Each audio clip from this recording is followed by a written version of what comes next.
Welcome to the Author's Lounge. My name is Cheryl Mays, and I am your host, and I am so excited, as I always am, to bring to you a new author, someone that you might not have met, but you're going to be intrigued by the book, and you're going to have an opportunity to hear from her story behind the story, which is where all the good information is.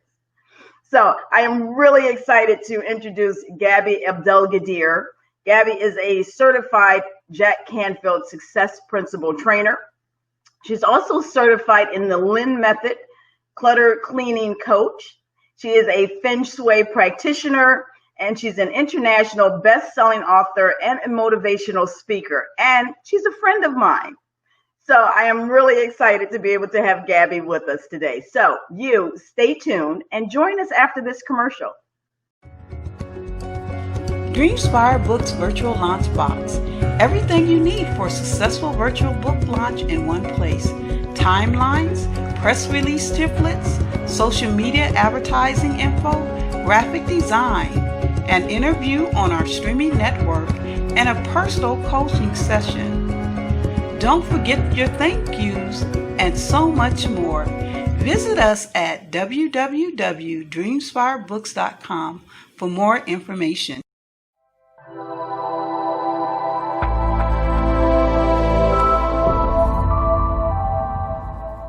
Welcome back to the Author's Lounge. My name is Cheryl Mays. I am your host, and we are here today with Gaby Abdelgadir.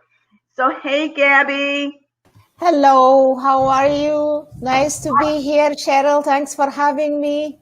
Absolutely. I'm excited to have you because we have been talking about this forever, and here we are. Yes, finally. So finally. My friend, Miss Gaby, all the way from Ontario, Canada. So, Gaby, tell us, before we even get started on this book that is called The Book on Discrimination, Real Life Stories of Struggles and Triumphs. So before we get there, tell us a little bit about you, who you are, what inspired you to write this book. Well, my name is Gaby Abdelgadir, and I was born in Sudan, which is in Africa, for those of you who are not good with history. And by the age of 5.5, we moved to Ethiopia. My mom and my dad had divorced, and I grew up in, well, now Eritrea, because it's separated from Ethiopia. And I finished the school there, survived civil war. I think I was 14 when the civil war in Eritrea and Ethiopia started. So we were off school for a year. Then we were forced to go back. Anyway, managed to finish the school. And then my life was in danger. So my mom and we went back to Sudan. That is a 3-hour flight, but there were no flights. So it took us 18, 19 days on foot. We walked by night and hid by day because the war was still going on, and we got back to Sudan, and I started a new life there from there. We just technically went with 2 clothes each, my mom and I. So I started my life there, and then I lived in Sudan and worked in Sudan for years. Then when things got back there, I went to the Middle East. I worked in Abu Dhabi for 7.5 years and came and immigrated to Canada back in 1997. It's 22 years now since I've lived in Canada. So that's me. And Gaby, you are a traveler. You have been to 22 countries? Yes. That was my dream, believe it or not. I think I must have been 3.5 or something when my mom asked me and my brother, what would you like to do? And I told her, I will travel the world, which, 22 countries is not bad, but I didn't really travel the world because I still have to see a lot more before I die. That's my wish.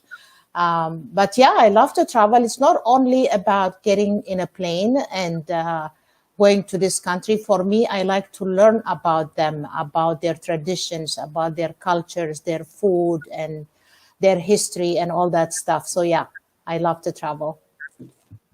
Well, I'll tell you, having gone to 22 countries is far more than probably a lot of the population could actually say, including myself here. So, and I am sure that had some influence on where we're at today and this book that you've written on discrimination. Yes. Absolutely. I have seen it every single place I have been in every single country where I grew up, where I was born, where I worked in the Middle East, even here when I'm here in Canada. So I have seen it everywhere. You know, it's interesting that this book is here at this day and time when we are literally at the height of, you know, looking at discrimination and racism and systemic racism. Yeah. And did that play any part on you making sure that this book got to people's hands during this time frame? To tell you honestly, Cheryl, that was not the original plan. I wrote this, I started writing this book back in September 2019. And at that time, things were kind of quiet, and I was planning on publishing it, launching it in around beginning of April, and we were all excited. I wrote about that in the book, and my friends were making plans to make this food, to bring this wine and whatever, and then COVID happened. So I was so disappointed that I had put it on hold. So I put it on hold up until one day I was having coffee with my best friend, and she goes to me, "I think your book, this is the time you need to get on it." I told her, "Really? But I won't be having like launch and all that stuff and promotion and this." She goes to me, "No, but this is the time." And she made me thinking. She goes to me, "I need you to go home right now. When you get home, just get to it." So that's exactly what I did. So, but I started it in September 2019. This is before the George Floyd's thing that happened, and then lots of stuff happened after that. But this has been in my mind for years now. And, you know, it's interesting because those things that you have on your mind or on your heart that, you know, okay, this is a project that I'm going to get done. And then at the time that you literally do it and release it, it's like it's supposed to be at that precise moment. Unbelievable. Yeah, it just worked that way. That's how the universe works sometimes, right? Exactly. Yeah. And so I want to touch briefly before we even get to the book, because I know this is something that people have probably said, "Oh, wait, she said she's a Feng Shui practitioner." So can you just really briefly tell us about that? Because Feng Shui is one of those things that you've heard about for centuries. Yeah. And some people are more abreast to it than others. And so can you just kind of clarify briefly what that is? Yeah, so Feng Shui is like a Chinese have been using it like for years and years. And I never really heard about it up until the movie The Secret came out. I'm sure you watched that movie. So in that movie, there was a lady called Marie Diamond. She talked about Feng Shui, and what you place in your home is what you're asking the universe to provide, and how like one item can bring that you have in your home that can bring negative energy, because we're all energy, as we've come to learn, right? Any item that we hold has an energy. So it's either going to be a positive energy, it could be neutral, or it could be negative energy. So that's how.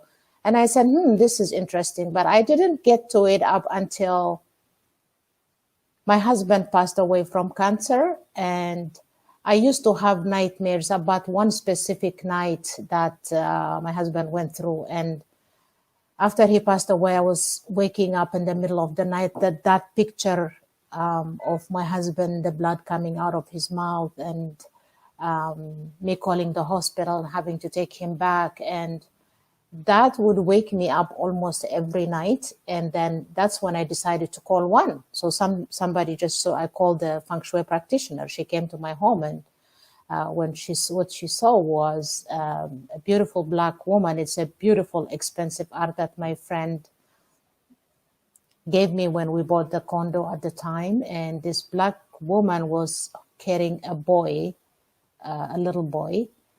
And she saw that picture when she walked in, that art. And she said to me, she looked at it and she looked at me. She goes to me, "Do you have children?" I told her, "Yes." "How many?" I said, "One." "A boy or a girl?" I said, "A boy." She goes to me, "Are you married?" I told her, "Actually, I'm a widow." She goes to me, "This picture is what you are telling the universe." She goes to me, "You need to take it out." I was shocked, Cheryl. Not only that, I had another one that someone else brought me that had a woman holding a young boy. So after she told me that, she went through the whole condo, corner by corner. She gave me a list of instructions, what to remove and what to buy and where to place them and all that stuff. So she left and she was to come back in 2 weeks. I got rid of those art. My friend doesn't even know up until now that I got rid of her expensive art. I had to take it down to the garage, and then like an hour, like they were gone. But I didn't want to sell it. I didn't want to give it to anybody. I just thought I would leave it by the recycling, but they were gone. When I did everything that she told me to do, it was the very first night that I slept the night through without a nightmare. I believed in it. I researched Marie Diamond, and I took her not only the basic, I took her advanced course, and now I teach it. That's how it started. That's amazing. You know, I love the fact that people actually practice what they teach. Yeah, exactly. Because that shows individuals that you're helping, that you've gone through it yourself. Yes, absolutely. So you know it works. Yeah, it does. It does. Guys, this is awesome. Thank you, Gaby. We are here on the Author's Lounge with Miss Gaby Abdelgadir, and she is the author of the book on discrimination, real life stories of struggles and triumphs. So, Gaby, you stay tuned. Don't go anywhere, because we're going to come right back after this commercial break.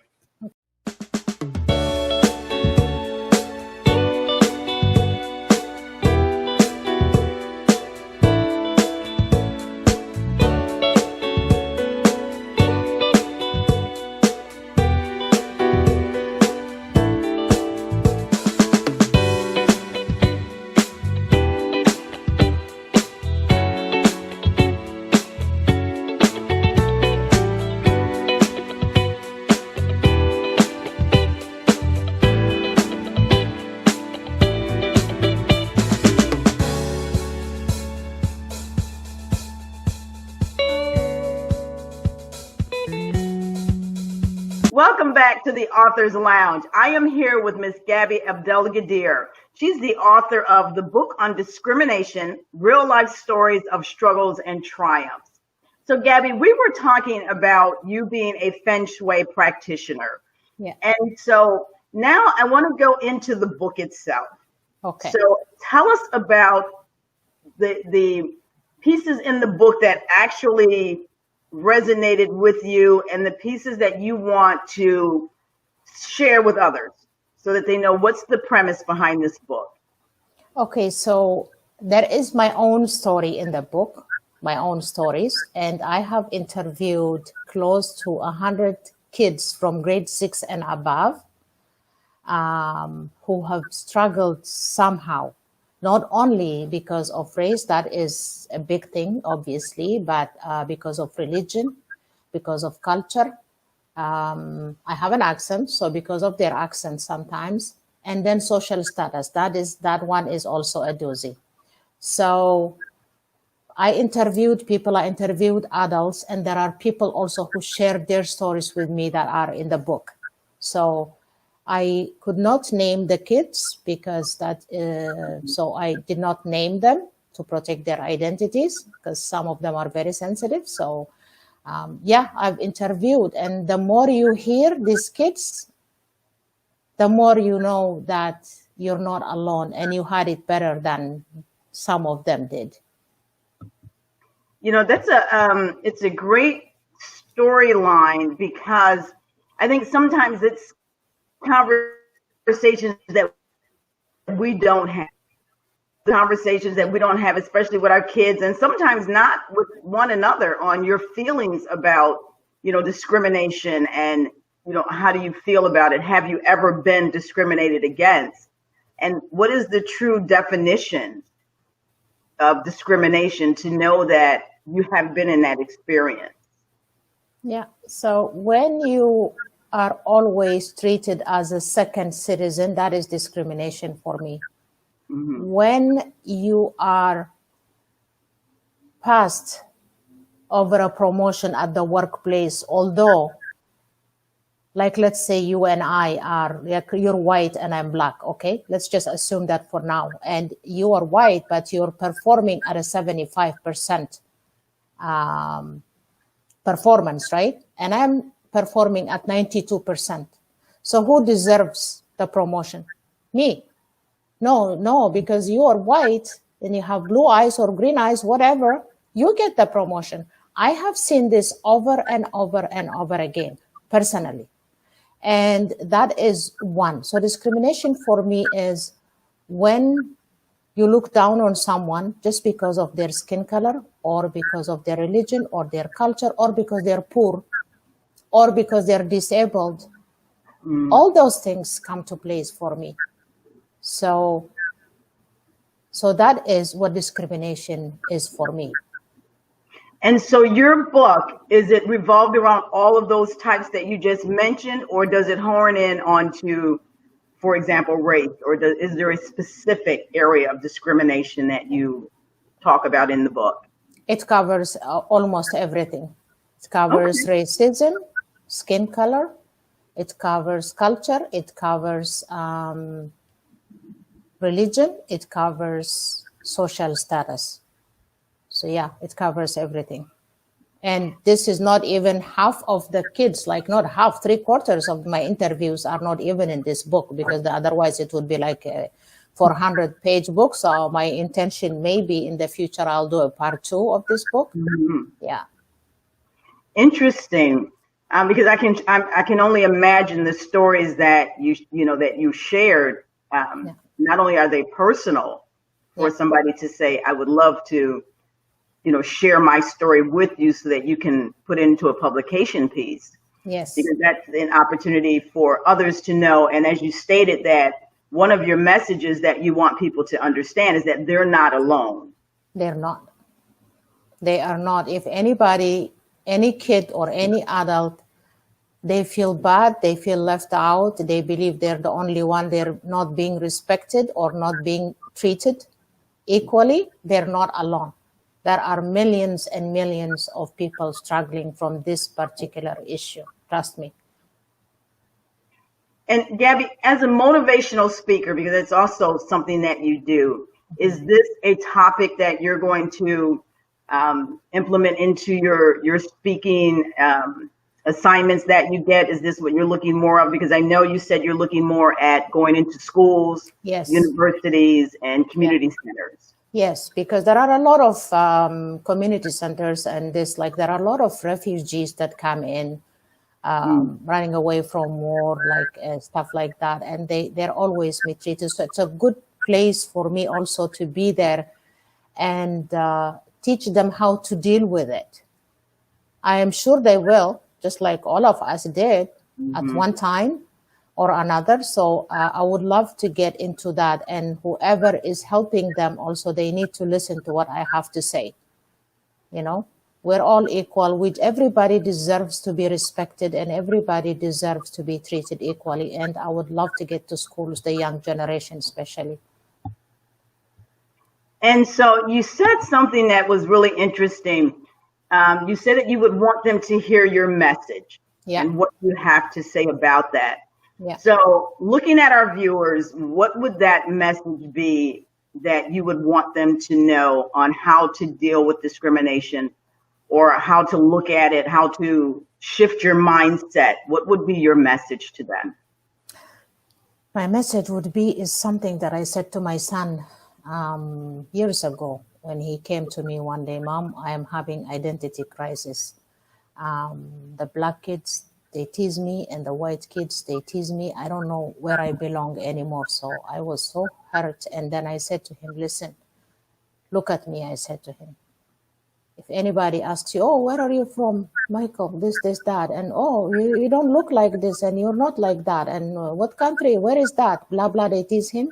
He's very sensitive and a very good kid. And I told him to look me in the eye and tell them next time they say something, hey, I am Michael. That's all you need to know about me, period. I was angry, obviously. You could tell from my tone, right? Yeah, so it's to love yourself, because if you don't love yourself, people can read your energy. You have to love who you are. You have to accept and respect and love who you are. It doesn't matter where you came from. You know, we did the mirror exercise with Jack Canfield. Yeah. Absolutely. Yeah. You know, I love the message. I truly love the message, because you talked about it's about time that we all learn to love and accept one another for who we are. Yeah. Regardless as to what we pose to be as differences. Yeah. Those are the things that really make us unique and special. Yeah. Yeah, absolutely. Gaby, this book is available on Amazon. Yeah, it is available on paper copy and on Kindle as well. Yeah. Okay. So guys, you heard it here, Miss Gaby Abdelgadir. You can get her book on Amazon. You can get the Kindle version. You can get the paper version, the paper book, the paperback book. I can say that. Yeah. And you have an opportunity to stay connected with Miss Gaby, because I know you also hold seminars for people to actually be able to practice Feng Shui and to understand more about the art and the philosophy of decluttering. Yes. Yeah, I do. Can stay in touch with you. Yeah, you will add in my website, my contact info, I'm guessing. Yeah. So Absolutely. yeah. We'll put that on there. My email will be there, my Facebook page will be there, my LinkedIn page will be there, and my website will be there as well. So anybody can contact me anytime if they need to attend any of my webinars. And when we talk declutter, it's not only about throwing those old t-shirts or that box that was sitting there for years. There is a spiritual way of decluttering or space clearing your home. That's how I teach. Yeah. Guys, you want to really have an opportunity to attend these sessions, because just in some of the conversations that we've had, I've made some changes. Happy to hear. You know, it's like when you know better, you do better, right? Yeah. There you go. Yeah. Miss Gaby, thank you so much. Thank you so much for joining us here today on the Author's Lounge. I'm excited about the book, because what I didn't share is that this was just released in October of this year. So this is fresh, hot off the press. Yes. Yes. So guys, you definitely want to go to Amazon, and you want to follow Miss Gaby on Facebook, on LinkedIn. Visit her website so that you can see when she has some upcoming seminars. And she's got some other books. So this is not the first book for you. Yeah. She's, as I stated earlier, an international best-selling author. So she has some books prior to this one. As you heard, there might be even some books as a part two to this one. So we're looking forward to what you have coming on the horizon. Yeah. Thank you. So before we leave, are there any final messages that you would like to share with our readers? Yeah, read the book. And one thing I would advise you, if in the neighborhood, in schools, even at the workplace, if you see anyone that is being discriminated against or being mistreated because of their skin color, because of their culture, because of their race, which is also skin color, or their religion, or their social status, if they're afraid to speak up, do speak up for them. I almost got fired from a job in the Middle East because I spoke up for a lady who was an Indian lady who was being bullied by her boss. I almost got fired. I didn't, but I was about to get fired and get deported back to my country. Speak up for someone, protect someone. If we help one person at a time, we're doing a great job. Thank you. Awesome. Thank you so much, Gaby. You stay tuned, and I'll be right back with you. Okay, thanks. My gosh, what a great story. Miss Gaby Abdelgadir here on the Author's Lounge, the author of the book on discrimination, real life stories of struggles and triumphs, that is available on Amazon.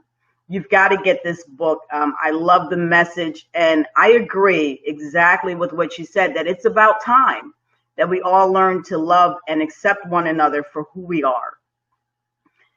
Thank you guys so much for joining me here on the Author's Lounge. Please follow us on DreamSpireTV. Connect with us on YouTube. Subscribe to the channel. And then also connect to our Facebook groups at DreamSpire Books. Go to the website, DreamSpireBooks.com, where you have an opportunity to not only hear Gaby's story, and she's also going to conduct a reading, but you'll get to see some of the other authors that we have shared their stories with. You have an opportunity to visit their stories and their lives and find out why they wrote these pieces of work and why they wanted to get them into your hands. And so definitely do that. Please also follow us on Instagram, DreamSpire Books. On Instagram, we would love to have you. I'm so excited every time that I get to share an author. So definitely follow us and come back. Join us every week where you can have an opportunity to hear from another author and find out another book. Add it to your book club. Add it to your book collection. We're always looking for new books, and I'm sure you are too. Thank you for joining me. My name is Cheryl Mays, and I am your host of the Author's Lounge.